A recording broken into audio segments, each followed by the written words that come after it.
हाँ तो बच्चों, आज हम द लिविंग वर्ल्ड के नेक्स्ट वीडियो पर चलते हैं। जैसा कि आप लोग पढ़ चुके हैं मेटाबॉलिज्म। अब हम लिविंग कैरेक्टर के नेक्स्ट पॉइंट पे आते हैं, कॉन्शियसनेस। चलते हैं टॉपिक की तरफ। Consciousness, response to stimuli. यह लिविंग का कैरेक्टर। स्टिमुली मतलब ये समझो, any changes any changes in our environment. ये स्टिमुली मतलब कि हमारे इन्वायरमेंट में कोई भी चेंजेज आ जाए तो उसको स्टिमुली कहते हैं। जैसे देखो, ठंडी का सीजन आ गया, जब विंटर सीजन आता है तो हम लोग कपड़े ज़्यादा पहन लेते हैं। जैसे हॉट सीजन आ गया तो हम लोग कपड़े कम कर देते हैं। मतलब वातावरण ऐसा नहीं कि केवल वीदर्स हो। जैसे रास्ते पे चल रहे हैं, कांटे चुभ गए, अगर कांटे चुभ गए तो पैर को उठा लोगे, या देखे होंगे मम्मी पापा या कोई भी आपसे बड़ा कोई आपको मारने जाता है तो आप तुरंत उसको रिस्पॉन्स देते हो, न लगने पाए। यह जो किसी स्टिमुलस के प्रति आप रिस्पॉन्स देते हो वह कॉन्शियसनेस है। फिर देखते हैं, it is most obvious and technically complicated feature of all architecture. मतलब कि यह जाहिर तौर पे है कि जो लिविंग ऑर्गेनिज्म का जो कैरेक्टर है ये मोस्ट कॉम्प्लिकेटेड है ना, technically complicated feature of all organism. चलते हैं फिर। All organism, living organism are able to detect change such as physical, chemical या बायोलॉजिकल। मतलब कि अगर कोई लिविंग ऑर्गेनिजम्स है, अगर तुम्हारे अर्थ पे है, तो वह किसी न किसी तरीके से वह कोई न कोई चेंजेज को रिस्पॉन्स करता है। जैसे हमने बताया, टेम्परेचर हो गया, लाइट हो गया, केमिकली रूप से एसिड है। जैसे आप नींबू का रस पानी में डालोगे, एक ही ग्लास में 4-5 नींबू को डाल दो, अरे यार बहुत खट्टा हो गया, मतलब कि एसिड की मात्रा ज़्यादा हो गई। केमिकली हो गए, बायोलॉजिकल की वजह से, मतलब कि आपके इन्वायरमेंट में होने वाले जितने भी परिवर्तन हो रहे हैं उनको आप लोग रिस्पॉन्स कर रहे हैं। तो यह मतलब कोई भी, चाहे फिजिकल हो, केमिकल हो या बायोलॉजिकल, किसी भी चेंज को जो रिस्पॉन्स देता है वह है कॉन्शियसनेस। और देख लो सेंसिटिविटी। भाई हमारे शरीर में सेंसरी आर्गन आप लोग जानते होंगे, बहुत से हैं। स्किन है, टंग है, ईयर्स है, नोज है, आईज है। तो हम लोग नहीं, इस सेंसरी आर्गन के कारण ही हम लोग जितने भी रिस्पॉन्स दे रहे हैं वो सेंसिटिविटी होती है। Ability to detect change.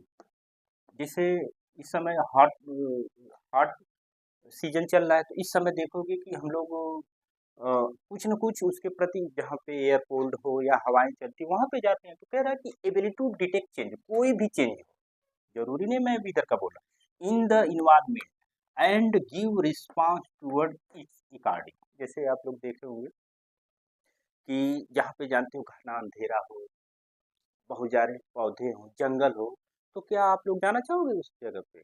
नहीं जाना चाहते। कितने लोग डर जाएंगे कि नहीं यार यहाँ पे नहीं जाना चाहिए। तो मतलब उसी सेल्फ कॉन्शियसनेस का यही मतलब हो गया कि, ओ सॉरी, सेंसिटिविटी का यही मतलब हो गया कि हमारे द्वारा जितने भी सेंसेशन है, सेंसरी आर्गन, उनको डिटेक्ट हो जाए कि यहाँ पे जाना चाहिए, यहाँ पे नहीं जाना चाहिए, ये करना चाहिए, ये नहीं करना चाहिए। ये सेंसिटिविटी होती है। समझ में आ गया होगा। अब देखो, सेल्फ कॉन्शियस, सेल्फ कॉन्शियसनेस एक बहुत बड़ा वर्ड है।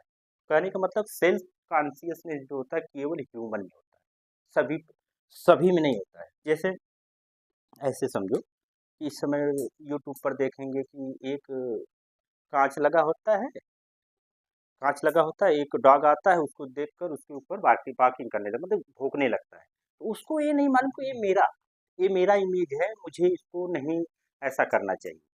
अब जैसे हम लोग अपना, अगर कहीं कांच दिखे तो देखोगे, हम लोग देखें बाल को सही करने लगते हैं, ऐसे हो गया, कपड़े उपड़े भी सही करने लगते हैं कि देखो मतलब यह सेल्फ कॉन्शियसनेस जो पाई जाती है केवल ह्यूमन बीइंग, दिखा ना, human being is the only organism who aware of himself.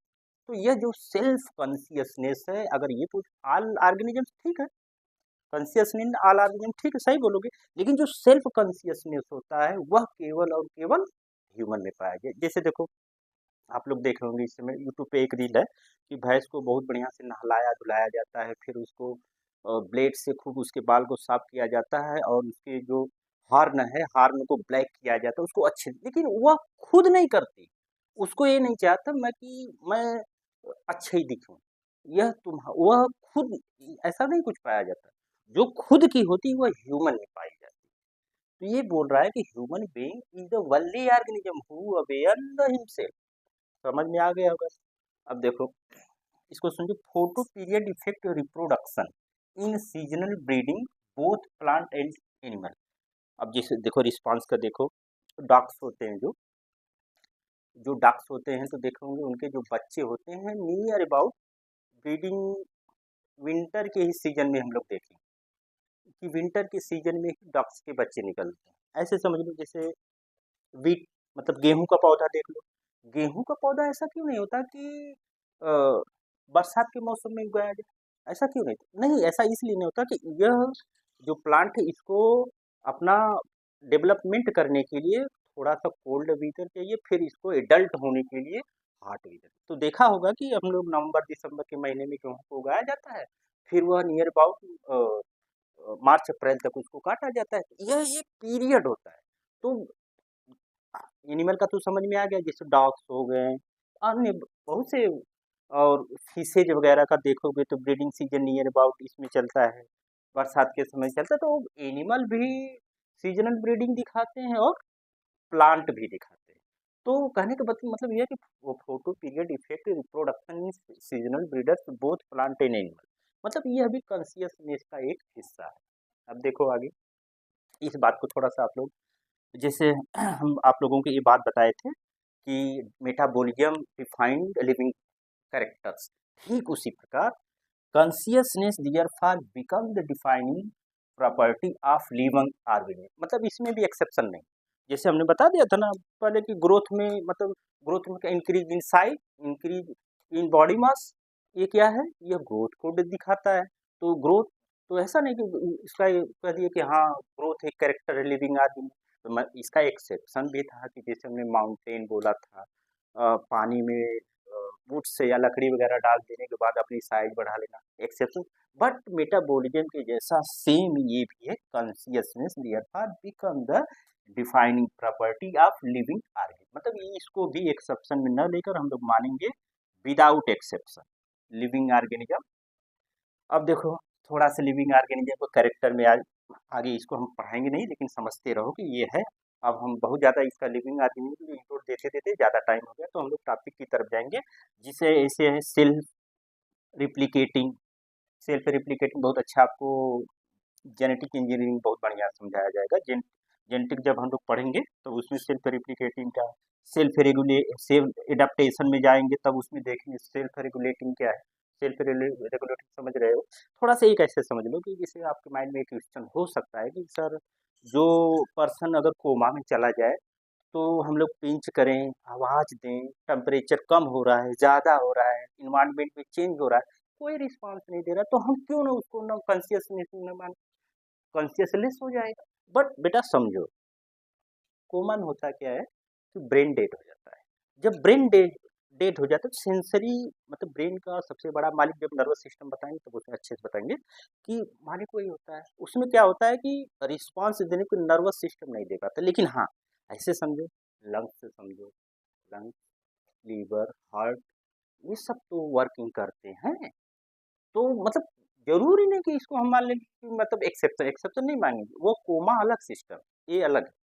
तो कॉन्शियसनेस आज की क्लास समझ रहे हैं कि समझ में आया होगा।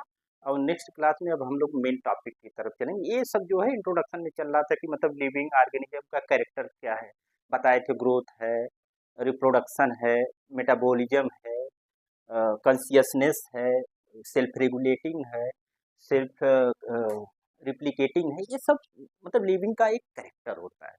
तो आगे वाले मोस्ट इम्पोर्टेंट टॉपिक पे हम आएंगे और फिर चलते हैं। आज के लिए बस इतना ही। अगर समझ में आया होगा तो ज़्यादा से ज़्यादा शेयर और लाइक करें, और जो कुछ भी ना समझ में आया तो कृपया हमको कमेंट करें। Thank you.